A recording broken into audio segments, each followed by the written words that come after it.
লাউতলী doctor Rashid Ahmed উচ্চ বিদ্যালয় ও কলেজের আজকের অনলাইন ক্লাসে স্বাগত জানাচ্ছি। একাদশ ও দ্বাদশ শ্রেণীর ব্যবসা শিক্ষা শাখার প্রিয় ছাত্রছাত্রীরা, আশা করি তোমরা ভালো আছো।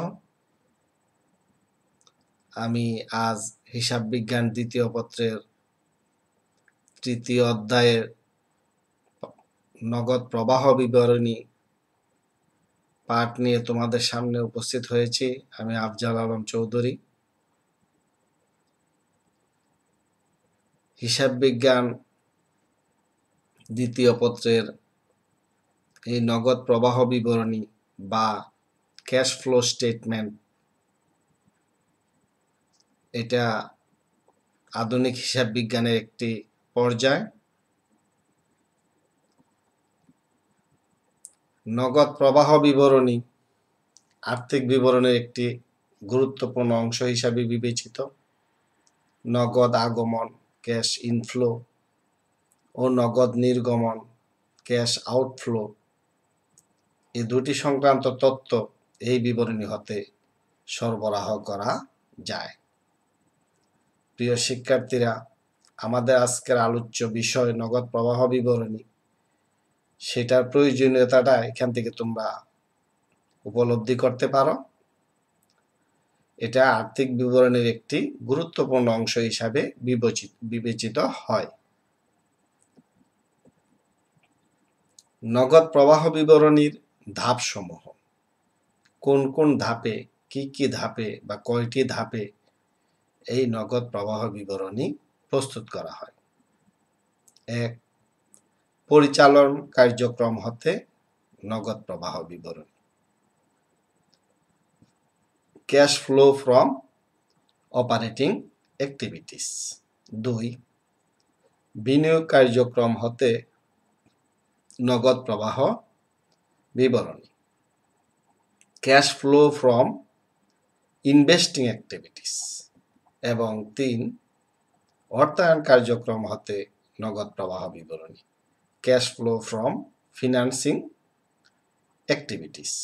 প্রিয় শিক্ষার্থীরা, আমরা নগদ প্রবাহ বিবরণীর 3টি ধাপ দেখতে পেলাম: পরিচালন, বিনিয়োগ এবং অর্থায়ন কার্যক্রম হতে নগদ প্রবাহ। এই 3টি ধাপেই মূলত নগদ প্রবাহ হয়ে থাকে। আর এই 3টি ধাপের সমস্যা নিয়ে আমরা আজকে আলোচনা করব।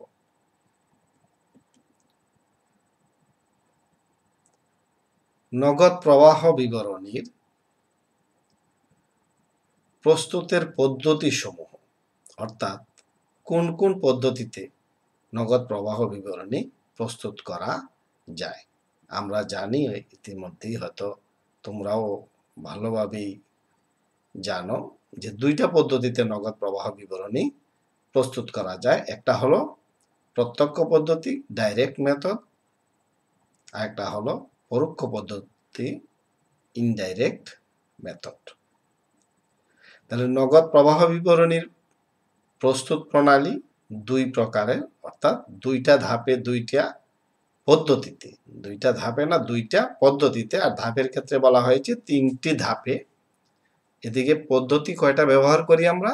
2টা। একটা হলো ডাইরেক্ট, একটা ইনডাইরেক্ট, প্রত্যক্ষ পদ্ধতি এবং পরোক্ষ পদ্ধতি। ইন্টারন্যাশনাল অ্যাকাউন্টিং স্ট্যান্ডার্ড, যেটাকে সংক্ষেপে বলা হয় IAS 7 অনুযায়ী পরিচালন কার্যক্রম কোন কোন লেনদেনগুলো, কোন কোন আইটেমগুলো পরিচালন কার্যক্রম হিসাবে বিবেচিত হয়, সেটা ইন্টারন্যাশনাল অ্যাকাউন্টিং স্ট্যান্ডার্ড বেশ কিছু ধাপ ঠিক করে দিয়েছে। এর মধ্যে যেমন মাল ক্রয়, মাল বিক্রয়, সেবা, ফিস, কমিশন, বেতন, ভাড়া, আয়কর ইত্যাদি বাবদ নগদ প্রাপ্তি ও প্রদান সমূহ পরিচালন কার্যক্রমের অন্তর্ভুক্ত। তাহলে আমরা যদি প্রাথমিক ধারণাটাই পেয়ে যাই যে পরিচালন কার্যক্রম হতে নগদ প্রবাহ বিবরণী প্রস্তুত করতে গেলে প্রথমত আমাদেরকে জানতে হবে যে পরিচালন কার্যক্রমের মধ্যে কোনগুলো অন্তর্ভুক্ত। আমরা এখানে দেখলাম মাল ক্রয়, মাল বিক্রয়, সেবা, ফিস, কমিশন, এগুলো প্রাপ্তি প্রদান যে ধরনেরই হোক, বেতন, ভাড়া, আয়কর ইত্যাদি বাবদ নগদ পাইলে বা প্রদান করলে সবগুলোই আসবে পরিচালন কার্যক্রমের অন্তর্ভুক্ত। অর্থাৎ এগুলো অপারেটিং এক্সপেন্সেস বা অপারেটিং ইনকাম। তাহলে আমরা পেয়ে গেলাম পরিচালন কার্যক্রম হতে নগদ প্রবাহ বিবরণী প্রস্তুত করতে গেলে আমাদের কোন কোন বিষয়গুলো বিবেচনায় আনতে হয়। প্রিয় শিক্ষার্থীরা, ইন্টারন্যাশনাল অ্যাকাউন্টিং স্ট্যান্ডার্ড IAS 7 অনুযায়ী বিনিয়োগ কার্যক্রম হতে নগদ প্রবাহ বিবরণীতেও বেশ কিছু তথ্য তোমাদের সামনে উপস্থাপন করা হচ্ছে যে কোন কোন আইটেমগুলোকে বিনিয়োগ কার্যক্রম হতে নগদ প্রবাহের অন্তর্ভুক্ত করা হয়। বিনিয়োগ আমরা জানি ইনভেস্ট করা। প্রতিষ্ঠানের যদি স্থায়ী সম্পদ অর্জন হয়, দীর্ঘমেয়াদী বিনিয়োগ হয়, যেমন শেয়ারে বিনিয়োগ, ঋণপত্রে বিনিয়োগ ইত্যাদিতে নগদ যদি পরিশোধ করি এবং স্থায়ী সম্পদ ও দীর্ঘমেয়াদী বিনিয়োগ নগদে যদি রূপান্তর করি, ধরো শেয়ার বিক্রি করে দিলাম, যে শেয়ার ক্রয় করেছিলাম সেটা বিক্রয় করে টাকাটা চলে আসলো, বিনিয়োগ করেছিলাম বিনিয়োগের টাকাটা আবার মূল সহ চলে আসলো, আসল সহ চলে আসলো, সেই ধরনের কার্যক্রমগুলো হলো বিনিয়োগ কার্যক্রম হতে নগদ প্রবাহ, investing activities, cash flow from investing activities. আরেকটা বাকি রয়ে গেল অর্থায়ন কার্যক্রম হতে নগদ প্রবাহ। ইন্টারন্যাশনাল অ্যাকাউন্টিং স্ট্যান্ডার্ড বা IAS 7 অনুযায়ী শেয়ার অথবা ঋণপত্র ইস্যু করে নগদ অর্থ সংগ্রহ।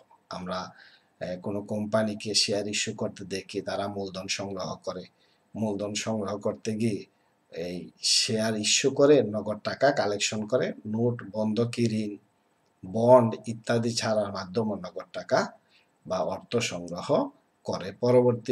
পরবর্তীতে এসব দায়ের বিপরীতে অর্থ যখন পরিশোধ করে সেটাও অর্থায়ন কার্যক্রমের অন্তর্ভুক্ত। অর্থাৎ শেয়ার, ঋণপত্র, বন্ধকি ঋণ, নোট, বন্ড ইত্যাদি ইস্যু করেও যদি শেয়ার অর্থ সংস্থান করা হয় সেটা যেমন অর্থ সংস্থান সংক্রান্ত কার্যক্রম, আবার সেগুলোর অর্থ যদি পরিশোধও করা হয় সেটাও অর্থ সংস্থান কার্যক্রমের অন্তর্ভুক্ত। তাহলে প্রিয় শিক্ষার্থীরা, আমরা 3টা ধাপই জেনে গেলাম। অর্থাৎ পরিচালন কার্যক্রম হতে নগদ প্রবাহ, বিনিয়োগ কার্যক্রম হতে নগদ প্রবাহ এবং অর্থ সংস্থান বা অর্থায়ন কার্যক্রম হতে নগদ প্রবাহ। তাহলে এই 3টা কার্যক্রম হতে নগদ প্রবাহের বেশ কিছু দিক আমরা তোমাদের সামনে উপস্থাপন করলাম, আমি উপস্থাপন করলাম, তোমরা সেটা আশা করি মন দিয়ে শুনছো, দেখছো এবং সেটা নোট করছো। প্রিয় শিক্ষার্থীরা, তোমাদের জন্য একটা উদ্দীপক, সেটা মনোযোগ সহকারে পড়ো। শাহজাদা অ্যান্ড কোম্পানির আর্থিক অবস্থার বিবরণী 31শে ডিসেম্বর 2019 ইং তারিখে দায় ও মালিকানা সত্ত্ব টাকা, সম্পদসমূহ টাকা। দায় ও মালিকানা সত্ত্বের দিকে রয়েছে বকেয়া খরচ 40,000 টাকা, প্রদেয় হিসাব 1,60,000 টাকা, সংরক্ষিত আয় বিবরণীর জের। আমরা জানি যখন লাভ লোকসান আবন্টন হিসাব করা হয় তখন সংরক্ষিত আয় বিবরণী বা লাভ লোকসান সমন্বয় হিসাব যখন করা হয় তখন সংরক্ষিত আয় বিবরণীর একটা ব্যালেন্স বের হয় সংরক্ষিত আয় বিবরণী হিসাব হতে। তাহলে সংরক্ষিত আয় বিবরণীর ব্যালেন্স আছে 2 লক্ষ টাকা, শেয়ার মূলধন রয়েছে 4 লক্ষ টাকা। এদিকে সম্পদের দিকে রয়েছে হাতে নগদ 1,50,000 টাকা, মজুত পণ্য 1,60,000 টাকা, প্রাপ্য হিসাব 2 লক্ষ টাকা, ভূমি ও দালান কোটা 2,90,000 টাকা। তাহলে সম্পদের দিকের যোগফল 8 লক্ষ টাকা, দায়ের দিকের যোগফল 8 লক্ষ টাকা। 2019 সালের 31শে ডিসেম্বর তারিখে আমরা যে আর্থিক অবস্থার বিবরণীটা পেলাম, সেটা কোথা থেকে পেলাম? এর মধ্যে এমন অনেক তথ্য হয়তো আসছে, যে তথ্যগুলো লাভ লোকসান হিসাব বা প্রফিট অ্যান্ড লস অ্যাকাউন্ট থেকে, আয় ব্যয় থেকে তথ্য এখানে এসে যোগ বিয়োগ হতে পারে এবং হয়। আমরা জানি, আমরা দেখি শাহজাহান কোম্পানির আয় বিবরণী 31শে ডিসেম্বর 2019 তারিখে সমাপ্ত বছরের জন্য। আয় বিবরণীটা যখন দেখব তখন আমাদের সামনে অনেকগুলো তথ্য উপস্থাপিত হবে। আয় বিবরণীতে শুরুতেই বিক্রয় রয়েছে 8 লক্ষ টাকা। তা থেকে বিক্রিত পণ্যের ব্যয় বাদ দিলে আমরা জানি বের হয় মোট লাভ। এখানে বিক্রয় রয়েছে 8 লক্ষ টাকা, বিক্রিত পণ্যের ব্যয় রয়েছে 5 লক্ষ টাকা। 8 লক্ষ টাকা হতে 5 লক্ষ টাকা বাদ দিলে মোট লাভ বা গ্রস প্রফিট বের হবে 3 লক্ষ টাকা। বাদ পরিচালন খরচ, তো পরিচালন খরচ 1,20,000 টাকা। সেটা কিভাবে বের করা হয়েছে সেটা আমরা একটু পরেই দেখব। 1,20,000 টাকা পরিচালন খরচ বাদ দেওয়ার পরে 1,80,000 টাকা রইল। এটা মুনাফা, তবে বিফোর ট্যাক্স, অর্থাৎ এখনো আমরা কর দেই নেই। কর দেওয়ার আগে মুনাফা হলো 1,80,000 টাকা। আয়কর 80,000 টাকা, সেটাও চলে গেলে রইল 1 লক্ষ টাকা। সুতরাং নিট মুনাফা হলো 1 লক্ষ টাকা। এখন আমরা দেখি যে পরিচালন কার্যক্রম হতে পরিচালন খরচ 1,20,000 টাকা কিভাবে আসলো।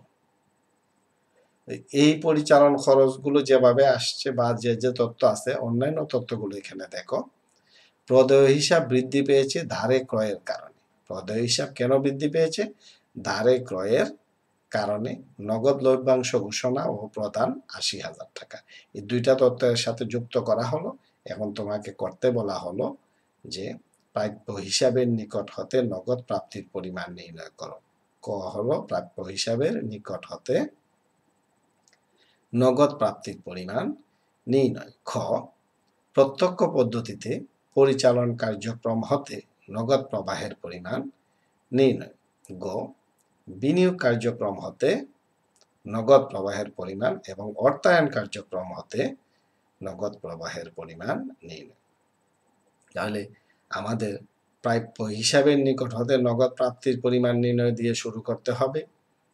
তো আমরা শুরু করি ক এর উত্তর দিয়ে, প্রাপ্য হিসাবের নিকট হতে নগদ প্রাপ্তির পরিমাণ। প্রিয় শিক্ষার্থীরা, দেখো প্রাপ্য হিসাবের প্রারম্ভিক যে ছিল না, কিছুই ছিল না, বলা যায় যে জিরো ছিল, সবকিছু জেরে জিরো ছিল। এটা বছর শেষে এসে 8 লক্ষ টাকা ধারে বিক্রয় করা হচ্ছে, অর্থাৎ বিক্রয় যা করা হয়েছে পুরোপুরিটাই ধারে। ধারে বিক্রয় 8 লক্ষ টাকা। প্রাপ্য হিসাবের পরিমাণ যদি শূন্য থাকে, ধারে বিক্রয় 8 লক্ষ টাকা হলে প্রাপ্য হিসাব হয়ে যাবে 8 লক্ষ টাকা। সমাপনী প্রাপ্য হিসাব রয়েছে 2 লক্ষ টাকা। তাহলে 8 লক্ষ টাকা থেকে 2 লক্ষ টাকা হলো কি করে? নিশ্চয়ই এখানে তাকে পরিশোধ করা হয়েছে। সুতরাং প্রাপ্য হিসাবের নিকট হতে নগদ প্রাপ্তি, অর্থাৎ আমাকে পরিশোধ করেছে 6 লক্ষ টাকা। আমি প্রাপ্য হিসাবের কাছ থেকে নগদ পেলাম 6 লক্ষ টাকা। প্রিয় শিক্ষার্থীরা, প্রাপ্য হিসাবকে আমরা দেনাদার নামেও অভিহিত করি। এটা বছরের শুরুতে ছিল না, কিন্তু যখন আমি ধারে বিক্রি করলাম 8 লক্ষ টাকার পণ্য, তখন 8 লক্ষ টাকা প্রাপ্য হিসাব সৃষ্টি হয়ে গেল। আর সমাপনী বছর শেষেও প্রাপ্য হিসাব রয়ে গেল 2 লক্ষ টাকা। 8 লক্ষ টাকা প্রাপ্য হিসাব থেকে বছর শেষে 2 লক্ষ টাকা রয়ে গেল, মানে প্রাপ্য হিসাবের কাছ থেকে আমি 6 লক্ষ টাকা নগদ পেলাম। আমার কতে জানতে চাওয়া হয়েছে প্রাপ্য হিসাবের নিকট হতে নগদ প্রাপ্তির পরিমাণ, সেই অনুযায়ী আমাদের উত্তর বের হয়ে গেছে। প্রাপ্য হিসাবের নিকট হতে নগদ প্রাপ্তির পরিমাণ 6 লক্ষ টাকা।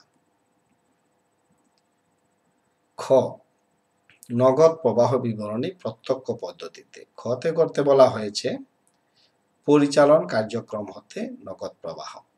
আমরা শুরুতেই দেখলাম পরিচালন কার্যক্রমের মধ্যে কি কি পড়ে। প্রাপ্য হিসাবের নিকট হতে প্রাপ্তি 6 লক্ষ টাকা আমরা ক থেকে বের করলাম। আর নগদে পরিশোধ করা হয়েছে সরবরাহকারীকে পরিশোধ 5 লক্ষ টাকা, পরিচালন খরচ পরিশোধ 80,000 টাকা, আয়কর প্রদান 80,000 টাকা। প্রিয় শিক্ষার্থীরা, আয়কর প্রদান ৮০,০০০ টাকা উদ্দীপকেই রয়েছে, তবে পরিচালন খরচ এবং সরবরাহকারীকে পরিশোধ এই দুইটাই অ্যামাউন্ট এখানে যা আছে উদ্দীপকে তা সরাসরি নেই। আমরা একটু দেখে আসি যে সরবরাহকারীকে পরিশোধ ৫ লক্ষ টাকা কি করে হলো এবং পরিচালন খরচ পরিশোধ ৮০,০০০ টাকা কি করে হলো। সরবরাহকারীকে পরিশোধ বিক্রিত পণ্যের ব্যয় ছিল ৫ লক্ষ টাকা, তা থেকে প্রদেয় হিসাবের পরিমাণ যেহেতু বৃদ্ধি পেয়েছে ১,৬০,০০০ টাকা, সুতরাং সরবরাহকারীকে পরিশোধ এক্ষেত্রে ৫ লক্ষ থেকে ১,৬০,০০০ বাদ দিলে ৩,৪০,০০০ টাকা।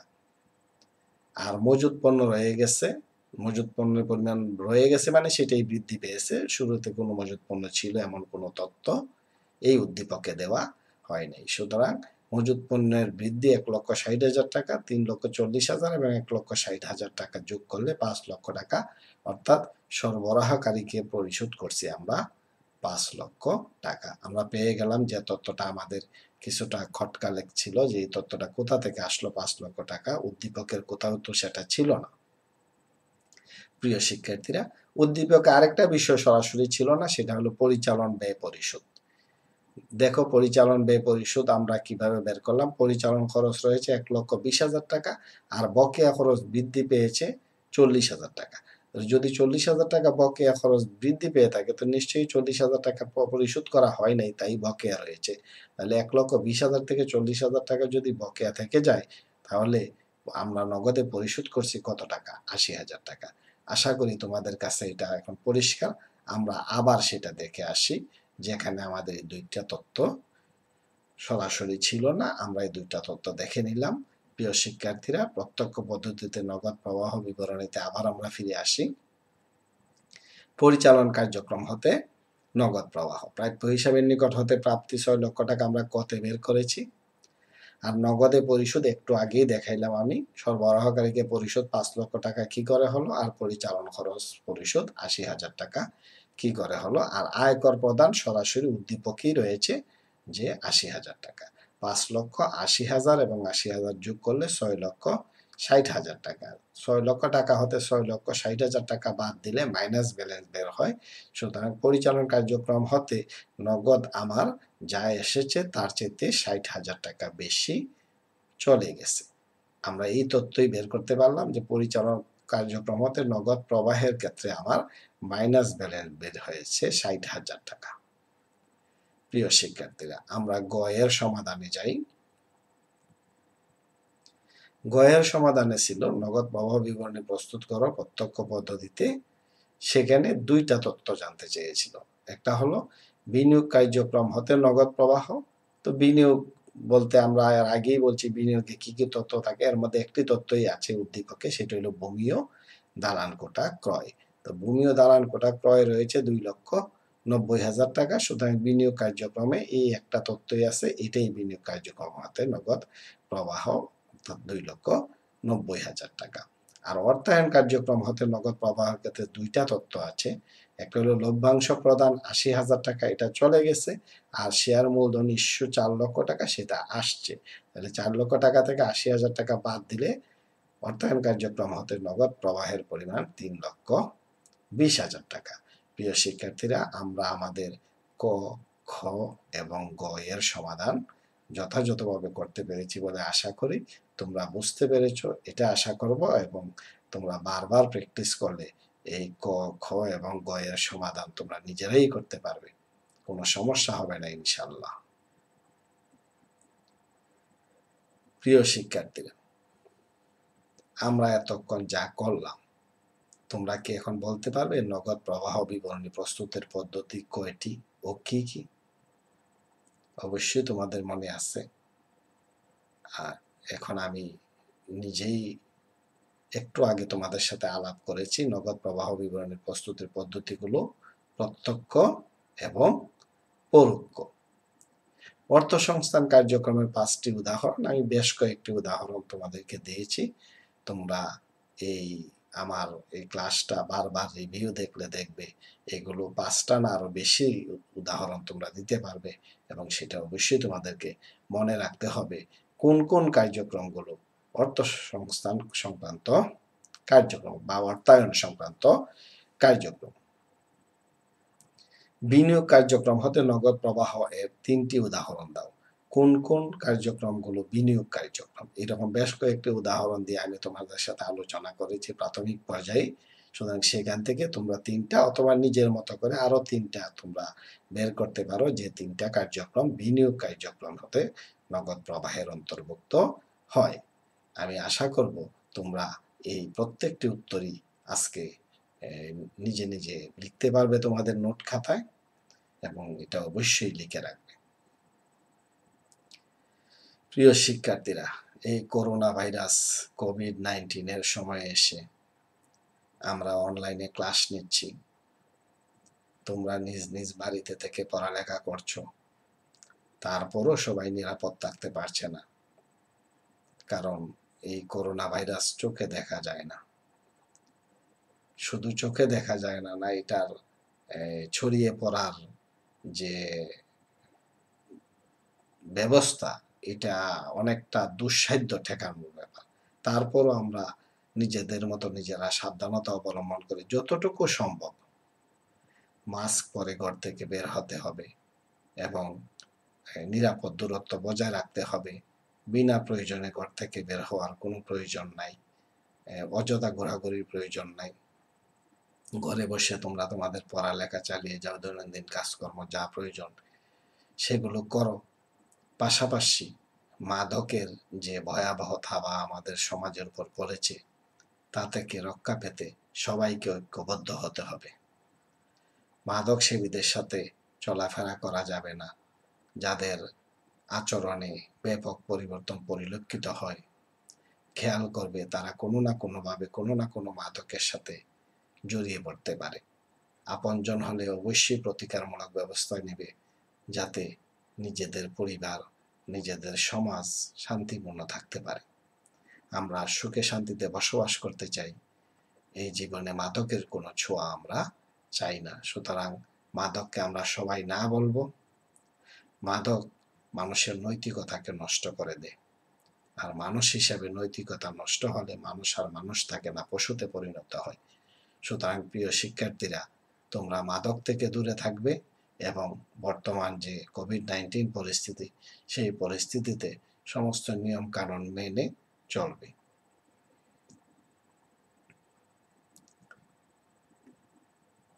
বাড়ির কাজ। 2017 সালের ঢাকা বোর্ডের হিসাব বিজ্ঞান দ্বিতীয় পত্রের পরীক্ষার নগদ প্রবাহের বিবরণীর উদ্দীপকের আলোকে করণীয় এর সমাধান করবে। অর্থাৎ 2017 সালে যে প্রশ্নটা এসেছে সেটার সমস্যার সমাধান তোমরা করবে, যাতে যদি কোনো সমস্যার সম্মুখীন হও সেটা আমার সাথে যোগাযোগ করে সমাধান করার চেষ্টা করবে। প্রিয় শিক্ষার্থীরা, আজ এই পর্যন্তই। সবাই ভালো থাকো। সকলকে ধন্যবাদ জানিয়ে আবার তোমাদের সাথে দেখা হবে, আবার কথা হবে, আবার কোনো ক্লাস নিয়ে তোমাদের সামনে উপস্থাপন করব, এই প্রত্যাশা রেখে আজকের মতো এখানেই বিদায় নিচ্ছি। সবাইকে ধন্যবাদ। আল্লাহ হাফেজ।